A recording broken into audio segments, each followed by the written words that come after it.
My barren fig tree in 2021. I thought I would just put up a very short podcast today about the fig tree you see in the background of my first podcast. It's a small potted tree that sits on my balcony and is probably about 5 or 6 years old, as it came from my daughter, who used to live with my wife and I, but who moved overseas about 4 years ago. The thing about this fig tree is that it wasn't always barren. I checked my emails and found that it did actually have fruit on it on October 2, 2017, so we are coming up to the 4-year anniversary of that date, but it really hasn't had any fruit since then. So when I referred to this fig tree as my own personal prophecy sign growing on my balcony when writing on my Steemit blog a while back, I really wasn't far off.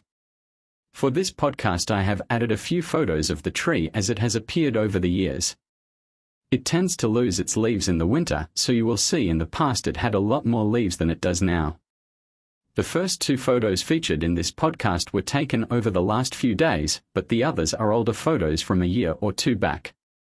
I have also posted links to articles in my Steemit blog which are about the fig tree prophecy.